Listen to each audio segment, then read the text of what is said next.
Well, good morning. Glad you're all here. Good morning. Usually Deborah starts things off, but I'm taking a step out on the wild side today. And actually that's quite poetic because their talk is about bridges and transitions. Bridges. We always come across bridges in life, and suppose we're always coming through transition points in our lives, are we not? You know, life is constantly growing and moving forward, expanding our horizons. If you're not moving in a positive forward direction, can you really be said to be living? If you're just sitting there, are you growing? Are you expanding? Are you going anywhere in life? Each now experience is an opening door or a bridge of transition to the larger life, as Ernest Holmes calls it, the larger life. What is ours to step into? Every single new experience is a transition and requires an element of trust and initiative to move forward into the new life. We're constantly making leaps of faith. Every shift of thought, every change of mind, every awakening, every new awareness is a transition point. And we're constantly making them. Shift happens constantly. Sometimes these transition points lead us to a new door or a new window or moments of our initiative. We take greater action than in other times. Sometimes we open those doors, sometimes we open those windows, and sometimes we don't. Where would they possibly be leading us? Where would we be now if we hadn't taken those steps in the past to led us to this exact moment? And if you like who you are, maybe those were good bridges, good transition points to take. Every threshold of a new possibility requires a new state of consciousness, a new way of thinking, as Frank was talking about. Every bridge we cross leads us from the old to the new. Every transition point that we've come across and then take the initiative to actually move has led us into a new idea. I found this article on a little piece of paper, a little cutout article from a newspaper on my desk. I have no idea where it came from, but I thought it was so relevant for today. When you throw babies in the air, they laugh, for they know you'll catch them. That is trust. Every night we go to bed without any assurance of being alive the next morning, but still set the alarm to wake up. That is hope. We plan big things for tomorrow despite zero knowledge of the future. That is confidence. We see that the world is suffering but still get married and have children. That is love. One old man's t-shirt said, "I am not 80 years old, but rather a sweet 16 with 64 years experience." That is attitude.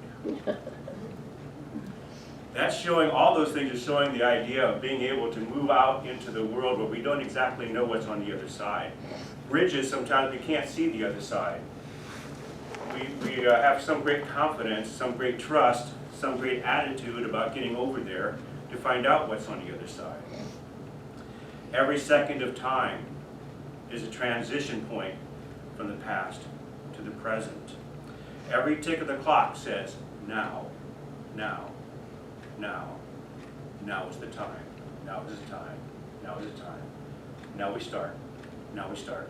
Now we start. Every second is an opportunity to move in the right direction. Every beat of the heart is a step in a positive direction. Can you feel it? If it wasn't, you could not be going in a positive direction.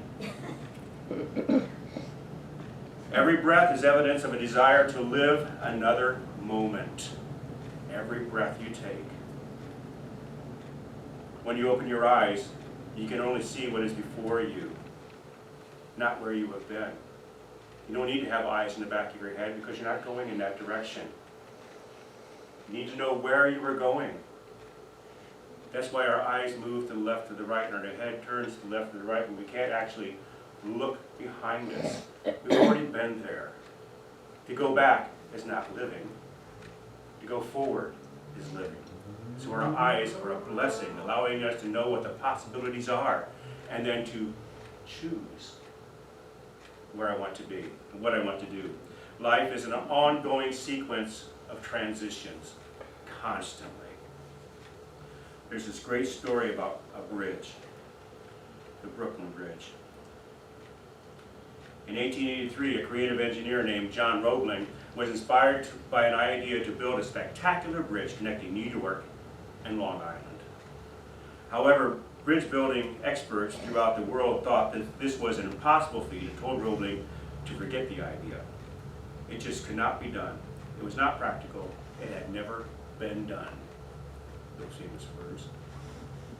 Roebling could not ignore the vision he had in his mind of his bridge. He thought about it all the time, and he knew deep in his heart that it could be done. He just had to share the dream with someone else. After much discussion and persuasion, he managed to convince his own son, Washington, an up-and-coming engineer, that the bridge, in fact, could be built. Working together for the first time, the father and son developed concepts of how it could be accomplished and how the obstacles could be overcome. With great excitement and inspiration and the headiness of the wild challenge before them, they hired their crew and began to build their dream bridge. The project started well, but when it was only a few months underway, a tragic accident of the site took the life of John Roebling. Washington was injured and left with a bad brain damage, which resulted in him not being able to walk or talk or even move. Of course, all the naysayers said, "We told you so," right? Crazy men and their crazy dreams. It's foolish to chase wild visions. Everyone had a negative comment to make and felt that the project should be scrapped since the Roeblings were the only ones who knew how the bridge could be built. In spite of his handicap, Washington was never discouraged and still had a burning desire to complete the bridge, and his mind was still as sharp as ever. He tried to inspire and pass on his enthusiasm to some of his friends, but they were too daunted by the task. As he lay on his bed in the hospital room with the sunlight streaming through the windows, a gentle breeze blew the flimsy white curtains apart, and he was able to see the sky and the tops of the trees outside for just a moment. It seemed there was a message for him not to give up. Suddenly, an idea hit him. All he could do was move one finger, and decided to make the best of it. By moving this, he slowly developed a code of communication with his wife. He touched his wife's arm with his finger, indicating what he wanted her to, indicating that he wanted her to call the other engineers. Then he used the same method of tapping her arm to tell the engineers what to do. It seemed foolish, but the project was underway again. For 13 years, Washington tapped out his instructions with his finger on his wife's arm until the bridge was finally completed. Today, the spectacular Brooklyn Bridge stands in all its glory as a tribute to the triumph of one man's indomitable spirit and his determination not to be defeated by circumstances. It is also a tribute to the engineers and their teamwork and to the faith in a man who was considered mad by half the world. It stands, too, as a tangible monument to the love and devotion of his wife, who for 13 years patiently decoded the messages of her husband and told the engineers what to do. Perhaps this is one of the best examples of a never say die attitude that overcomes a terrible physical handicap and achieves an impossible goal. Often when we face obstacles in our day-to-day lives, our hurdles seem very small in comparison to what many others have to face. The Brooklyn Bridge shows us that dreams that seem impossible can be realized with determination and persistence, no matter what the odds are. Even the most distant dream can be realized with determination and persistence. And I thought it was a wonderful story. Had you heard that story before? No. It's fascinating, isn't it? I was struck by the idea that the Brooklyn Bridge is the first suspension bridge that was ever built. The first suspension bridge. And I came up with that idea that suspension bridges are held from above. They're not held from the ground. They're held from above. And so we're actually being suspended held in the hands of the bridge for our safety. If we feel grounded, which is quite often where we like to be, to feel grounded, we're part of the physical form and the structure of life as we know it in our physical form. But if we feel ourselves being suspended and lifted above the chaos and the struggle of life, it's going to be so much better, isn't it? Give us more hope, more sense of opportunity. Covered bridges protect us on our journey. And we have to remember, even though we have a covering over us, the danger seems to be more in what's going on beneath us when we're crossing a bridge. Rocks can be obstacles, or they can be stepping stones. They can be bridges, they can be transition points, opportunities to move forward. And of course, I keep thinking about, all week I kept thinking about Martin Luther King crossing the Selma Bridge, and what a symbol that idea is of moving forward in life, regardless of what seem to be the obstacles in front of us.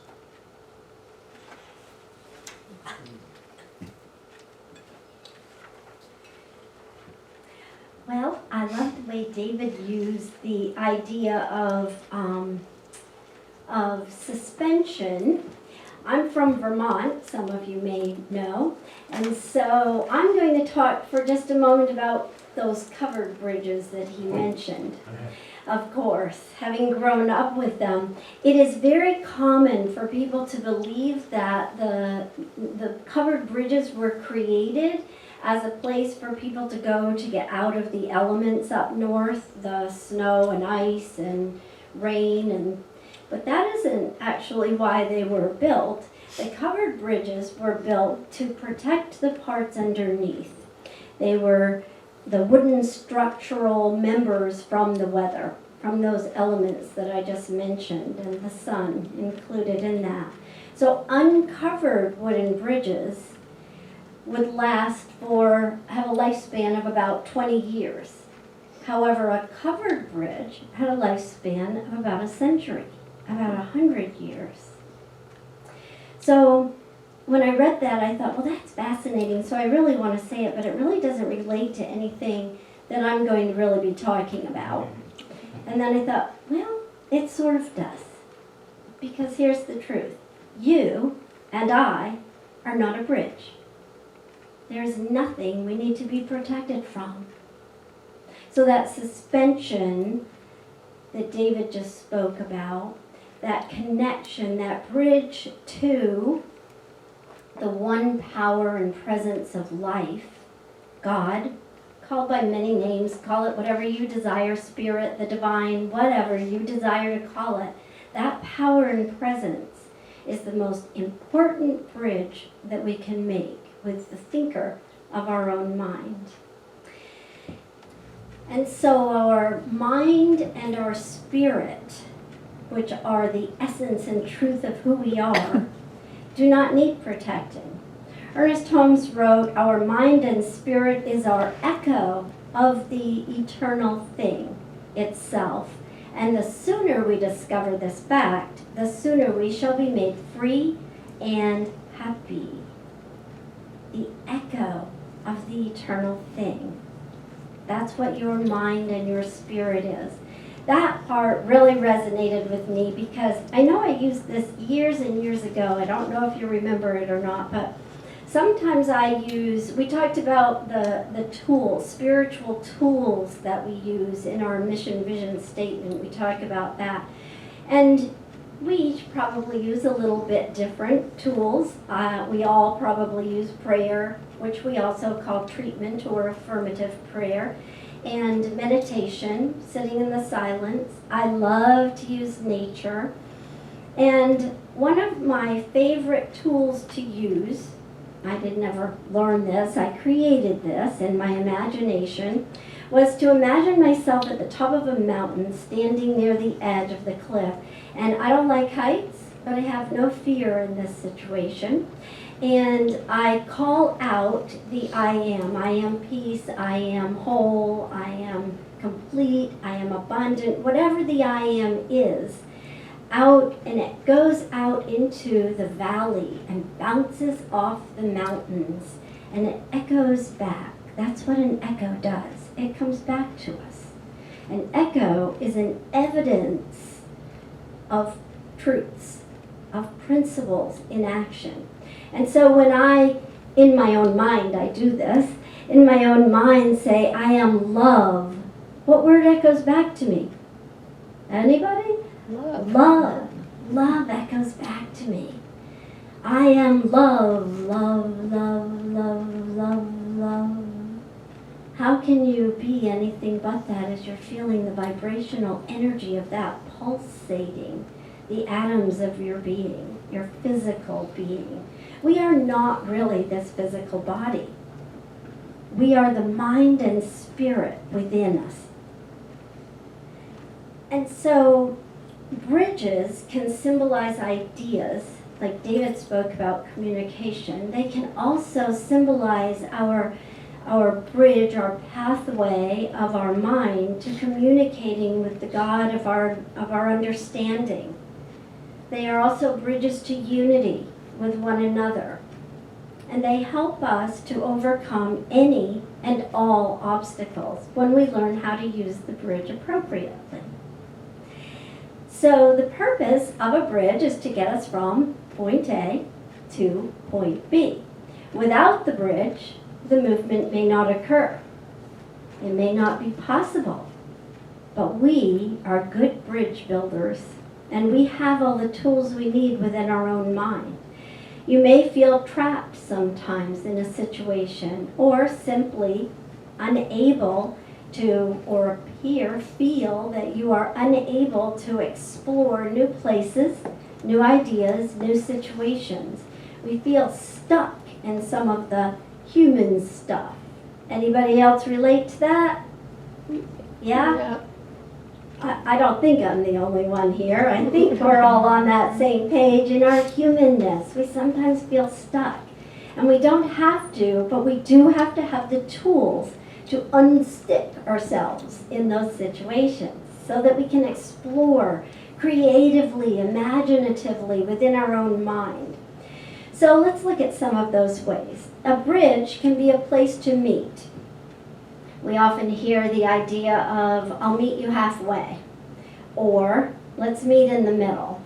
Now sometimes we're talking about the physicalness of that, but sometimes we're talking about a situation between two people where we don't agree on something.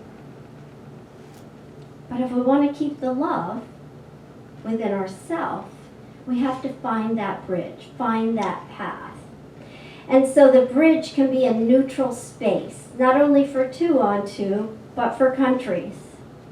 And I'm knowing that. And I'm knowing that it's occurring. I am seeing it, feeling it. And so a bridge can be a neutral space for negotiation, compromise, and a return to love. You know, I think it was when my children were growing up and in high school that they would do this thing to each other. Maybe some of you, because we have a lot of you younger folks here, that are probably my children's ages. Can you remember that? It meant you're a loser. How many people remember that?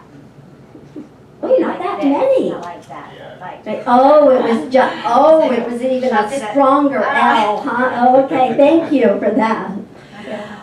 Well, when I was doing this, love, a return to love, I thought we should all be doing this to each other. But not loser, love.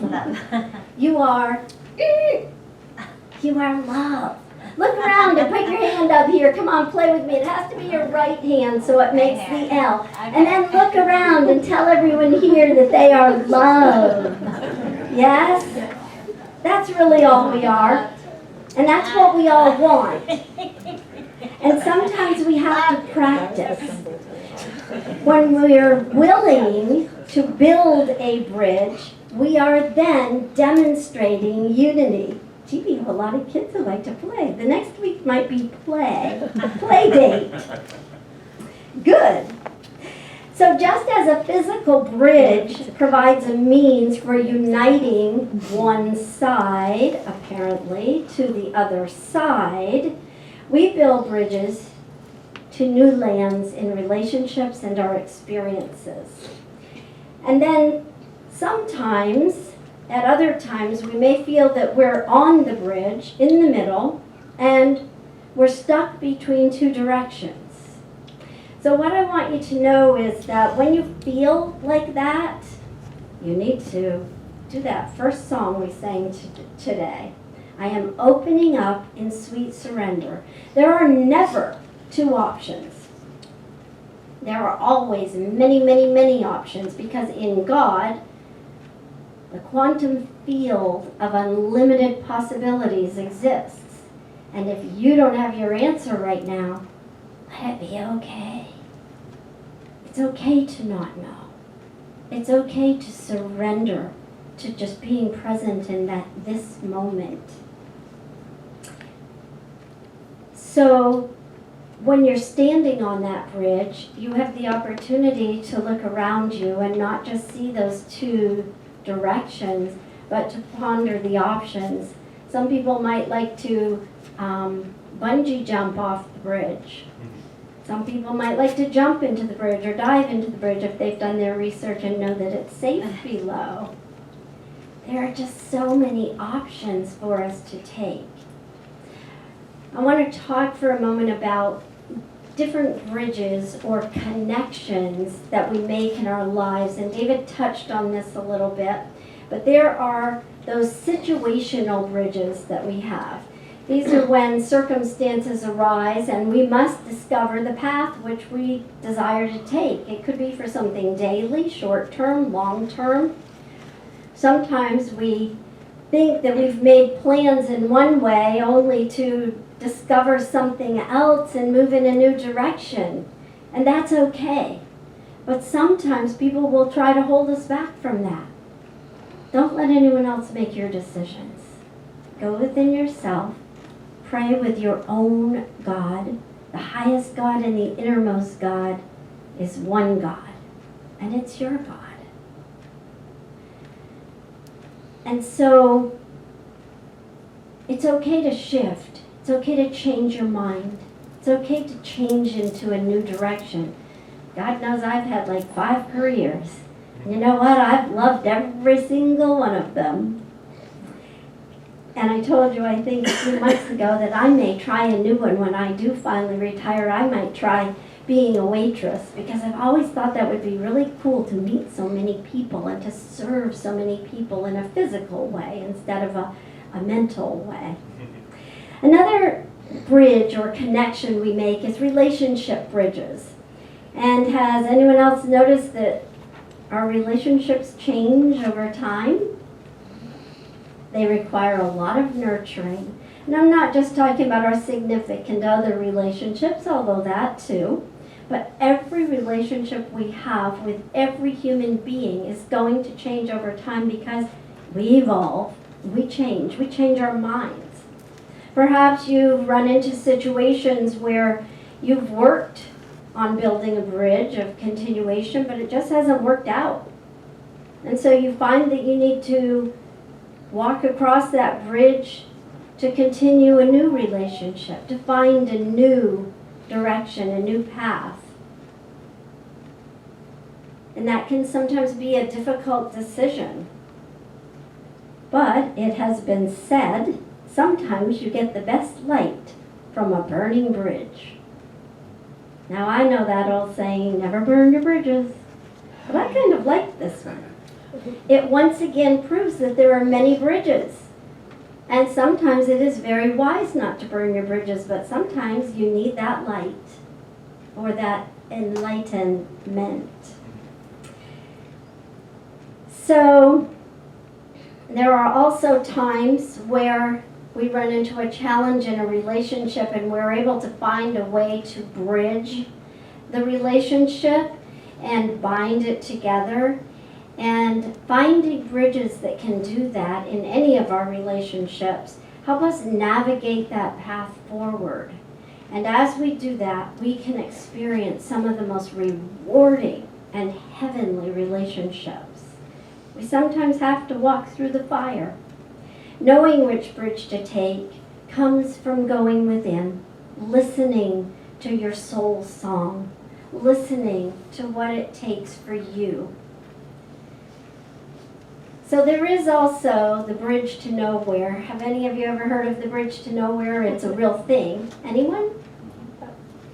Well, one person. Okay, well, I'm going to tell you about it. It's in the San Gabriel Mountains. It was constructed in 1936, and it is now abandoned, has been for years and years, due to flood. We can relate to floods.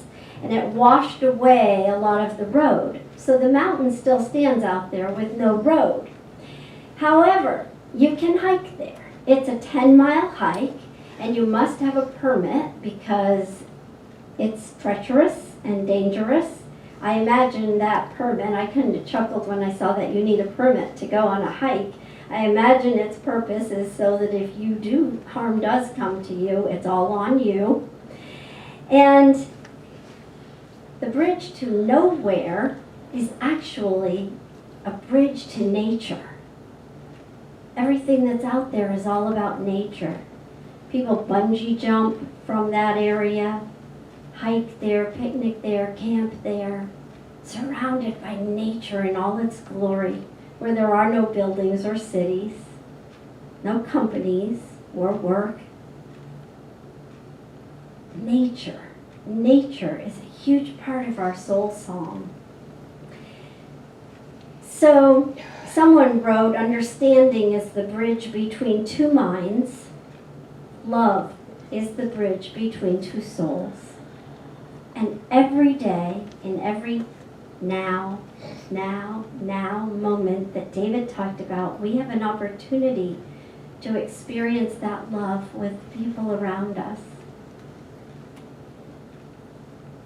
Rumi said, love is the bridge between you and everything. And so it is.